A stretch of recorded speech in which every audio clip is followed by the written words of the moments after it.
Good morning. কেমন আছো সবাই? সবাই নিশ্চয়ই খুব ভালো আছো। তো দেখো, সকাল সকাল আরেকটা ব্লগ স্টার্ট করলাম। এখন বাজে 9:45 মতন, 9:30 10:45 মতন বাজে। তো দেখো, একদম সকাল থেকেই কাজ শুরু হয়ে গেছে। আচ্ছা, তোমরা আমাকে একটা কথা বলো তো, যে শুধু কি রান্না বলো তো, সংসারে আরও কত কাজ থাকে? মানে রান্না ছাড়াও সংসারে যে আরও কত কাজ থাকে, যেগুলো কিন্তু আমরা মেয়েরাই করি। সেগুলো আমরা হাউসওয়াইফই হই, কি চাকরিই করি, টিচারই করি, যাই হই, কিন্তু আমাদেরকে এই কাজগুলো করতেই হয়, তাই না বলো? তোমরা কিন্তু আমাকে কমেন্টস করে জানিও যে সংসারে কত কাজ থাকে, এটাতে তোমরা একমত কিনা। শুধুমাত্র কিন্তু রান্না খাওয়া এটা নিয়েই সংসার নয়। সংসারে থাকতে গেলে অনেকগুলো কাজ করতে হয়।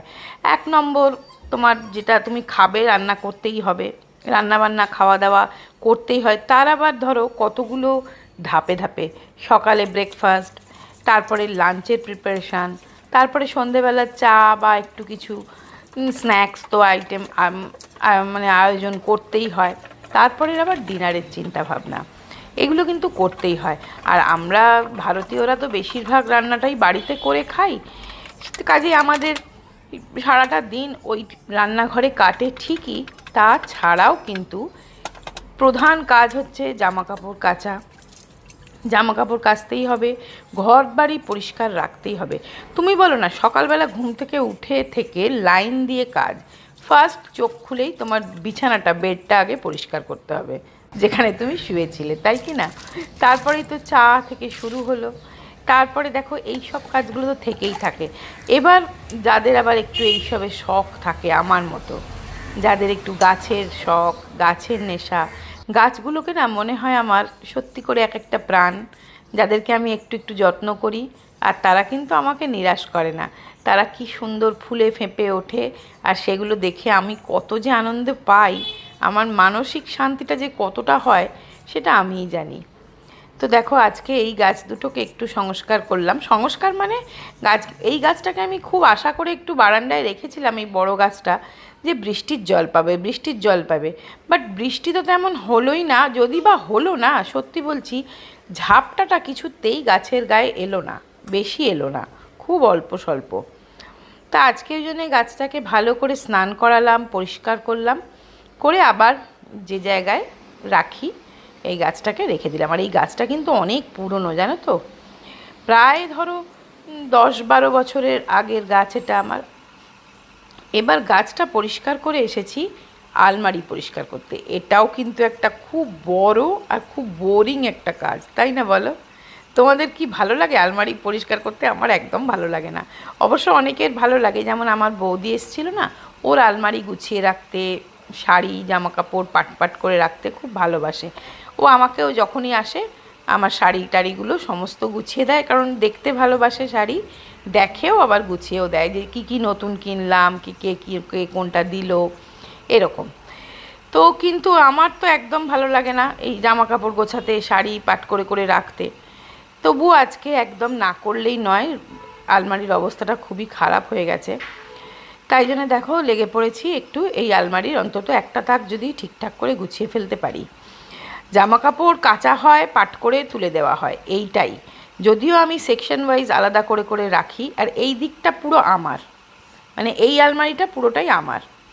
চলো, এই তাকটাকে আজকে গুছিয়ে ফেললাম। মাঝে মাঝেই গোছাই, আবার আমি নিজেই ঘেঁটে ফেলি। তো এই দিকটাতে আমার পুরো সব প্যান্টসগুলো, ট্রাউজার প্যান্টস, এগুলো কুর্তি, এই দুটো সেটই সব কুর্তি।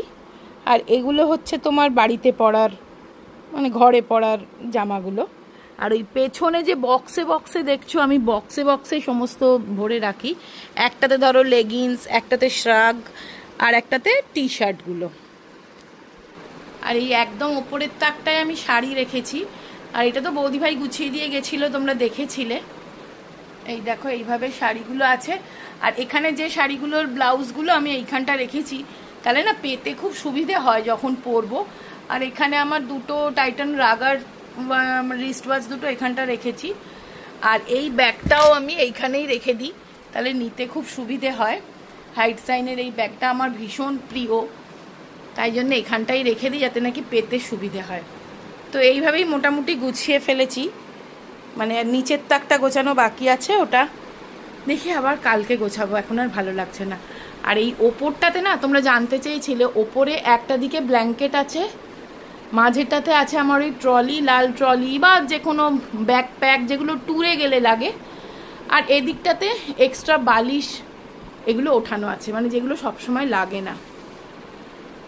এই দিকটা হচ্ছে সুবীরের ওয়ার্ড্রপ, ওর ওয়ার্ড্রপটা এইখানে হ্যাং করে রাখা এগুলো, আর এই ওপরটাতে ওর জামা প্যান্ট ও নিজেই গুছিয়ে রাখে। এমনিতে সুবীর খুব গুছুনে এসব ব্যাপারে, আমাকে দেখতে হয় না, ও নিজেই কিন্তু সুন্দর করে গুছিয়ে রেখে দেয়।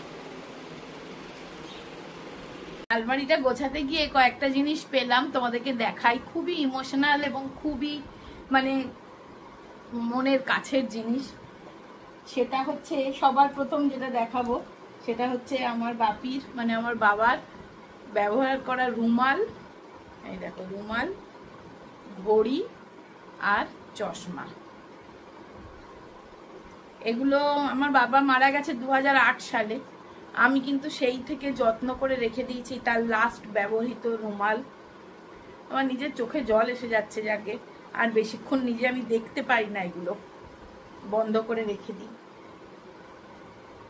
যাই হোক, আর একটা জিনিস খুব সুন্দর তোমাদের সাথে শেয়ার করি, সেটা জিম্মুর ছোটবেলা, যখন ছোটবেলা বলতে এই ধরো 5 বছর আগে লকডাউন পিরিয়ডে একদম ঘরে বসে বসে বোর হয়ে যেত, স্কুল ছিল না, তখন আমি চিলড্রেন্স ডেতে ওকে অর্ডার করে এইটা আনিয়ে দিয়েছিলাম, যেটা ও নিজে নিজে কালার করেছিল। দেখো এই বালিশের ওয়ার্ডটাও আমি আর মানে ইউজ করিনি, সুন্দর করে রেখে দিয়েছি, ওর ছোটবেলাটা ধরে রেখেছি এইভাবে। দেখো আর একটাও রয়েছে, এটা মানে ওই পেনগুলো যে এর সাথেই দিয়েছিল, মানে এর ওপরে কালার করার পেন, সেটা ফুরিয়ে গেছিল, সেই জন্য আর এইটা করতে পারিনি। সেম এরকম এত সুন্দর না এগুলো, মানে প্রিন্ট করাই ছিল, তার মধ্যে বাচ্চারা রং করবে, বাচ্চাদের টাইম পাসের জন্য ভীষণ ভালো সুন্দর একটা জিনিস। দিয়ে ধরো এটা বাচ্চাদের দিয়ে করিয়ে তাহলে রুমেই সাজিয়ে রাখলে মানে ছোটবেলা থেকে একটা ক্রিয়েটিভিটি তৈরি হবে বাচ্চার মনে, মানে সেও শিখবে যে নিজের ঘরটাকে নিজে হাতে কিছু বানিয়ে ডিআইওয়াই করে কিভাবে সাজানো যায়, গোছানো যায়, সেই আশাতেই আর কি নিয়েছিলাম। তো এমনিতে জিম্মা খুব ক্রিয়েটিভ, ও দেখেছো তো ছোট ছোট ক্লে দিয়ে জিনিস বানায় বা পেপার কাটিং করে জিনিস বানায়, ও ভালোবাসে এগুলো করতে। তা ছোটবেলায় ওকে এটা কিনে দিয়েছিলাম, তো সেগুলোও আমার গোছানো রয়েছে, তো সেগুলো এখন আলমারির ওই তাকটা গোছাতে গিয়ে পেলাম, সেগুলো এরকম একটা বাস্কেটে ভরা ছিল। তা তোমাদের সাথেও একটু দেখালাম। আর কি কি আছে বলো তো এর মধ্যে? আর আছে একটা সুন্দর দেখতে মিয়া আমরা থেকে একটা কেক কিনেছিলাম, আর এই বটুয়াটা দিয়েছিল, কি সুন্দর না পোটলাটা, ওই জন্য রেখে দিয়েছি। সুন্দর দেখতে জিনিস আমি ফেলতে পারি না, ভেলভেটের এটা, এমনি ভালো গয়না টয়না ধরো তুমি রাখলে, সোনার গয়না লকার থেকে তুলে এনে হয়তো বিয়ে বাড়ি আছে নিয়ে গেলে ভালো। আর আছে একটা পুরনো ফোন, খারাপ হয়ে গেছে সেই জন্য রাখা আছে। আর তেমন কিছু নেই, আমার দুটো সক্স আছে এই আর কি। আর একটা আউল মার্কা ছোট্ট ব্যাগ আছে, দাঁড়াও দেখাই, এই দেখো, এই সবই জিম্মার ছোটবেলার জিনিস আর কি। এটা ছোট্ট ব্যাগ, মিষ্টি না ব্যাগটা, এই জিনিসগুলো খুঁজে পেলাম। তো কাজ করতে করতে অনেকটা বেলা হয়ে গেছে, প্রায় 12টা মতন বাজে। একটু একটু খিদেও পাচ্ছে, জিম্মাও বলছে মা একটু খিদে পাচ্ছে। ব্রেকফাস্টে ওই ব্রেড বাটার এরকমই খেয়েছিল, আর আমি আজকে ব্রেকফাস্টে তেমন কিছুই খাওয়া হয়নি, কারণ এত কাজে মেতে গেছিলাম, ভাবছিলাম এই খাবো পরে খাবো পরে খাবো করতে করতে আমার আর ব্রেকফাস্টই খাওয়া হয়নি। তা জিম্মাও বলছে খিদে পেয়েছে, তা আমারও মনে হচ্ছে একটু খিদে খিদে পাচ্ছে, আর তাই জন্য ভাবলাম একটু আম কাটি। আর রান্নার কথা যদি বলি, রান্না আজকে শুধু মানির মতন রান্না করেছি, ঝোল ভাত রান্না করেছি, মাছের ঝোল আর ভাত, মানিকে দিয়ে দেবো একটু পরেই। আর আমি তো আজকে খিচুড়ি খাবো, কেননা আমার দাঁতটা তো একটুখানি প্রবলেমে আছে, মানে প্রবলেম কিছু এখন হচ্ছে না, বাট যেহেতু একটুখানি নরম সরম খেতে বলেছে, তাই জন্য এখন আম কাটছি। আর এই আমের স্বাদ, এটা হচ্ছে হিমসাগর আম। যারা তোমরা বেঙ্গলে থাকো তারা তো জানো যে হিমসাগর আমের যে কী মর্ম, সেটা তারা তো খুব ভালো মতোই বোঝো। তো এখন একটুখানি আম খাওয়া হচ্ছে। গ্লাসটাতে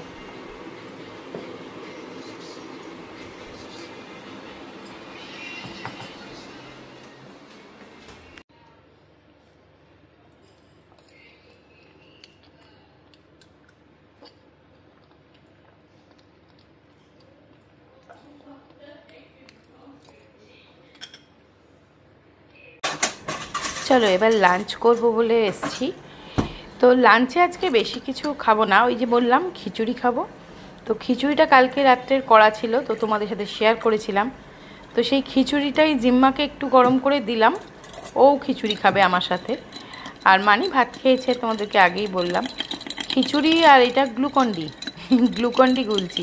খুব গরম হচ্ছে, মনে হচ্ছে ঠান্ডা ঠান্ডা কিছু খাই। তো সেটাই আমার লাঞ্চটা নিয়ে আমি এবার একটুখানি কাজে বসবো। সংসারের কাজ তো অনেক হলো, এবার নিজের কাজটাও করতে হবে। তো এত বন্ধুরা, এটা হচ্ছে আগারোর হেয়ার ড্রায়ার কাম ভলিউমাইজার। এটা দিয়ে আমি দেখো স্নান পাস্ট। বন্ধুরা, এটা হচ্ছে আগারোর হেয়ার ড্রায়ার কাম ভলিউমাইজার। এটা দিয়ে আমি দেখো স্নান করে এসে চুলটা একটু শুকিয়ে নিচ্ছি। এটা দিয়ে তোমরা চুলটা শুকিয়েও নিতে পারবে, প্লাস চুলে একটা ভলিউম দিতে পারবে।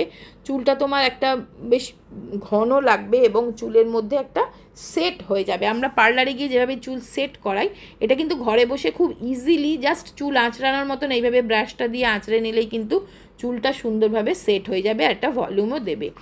আর এটা হিটটা তোমার স্কাল্পে লাগে না, ফলে কিন্তু তোমার চুলের কোনো রকম ক্ষতি করে না, কোনো রকম ড্যামেজ ছাড়াই কিন্তু তোমার চুলটা শুকিয়েও যাবে আর একটা স্টাইলও করে নিতে পারবে। তো আজকের ভিডিওটা এখানেই শেষ করে দিলাম। সবাই খুব ভালো থেকো, সুস্থ থেকো, আনন্দে থেকো, অবশ্যই সাবধানে থেকো। আর প্লিজ একটা লাইক দিও, শেয়ার করো, আর আমার চ্যানেলটা সাবস্ক্রাইব করে নিও। আজকের মতন বাই।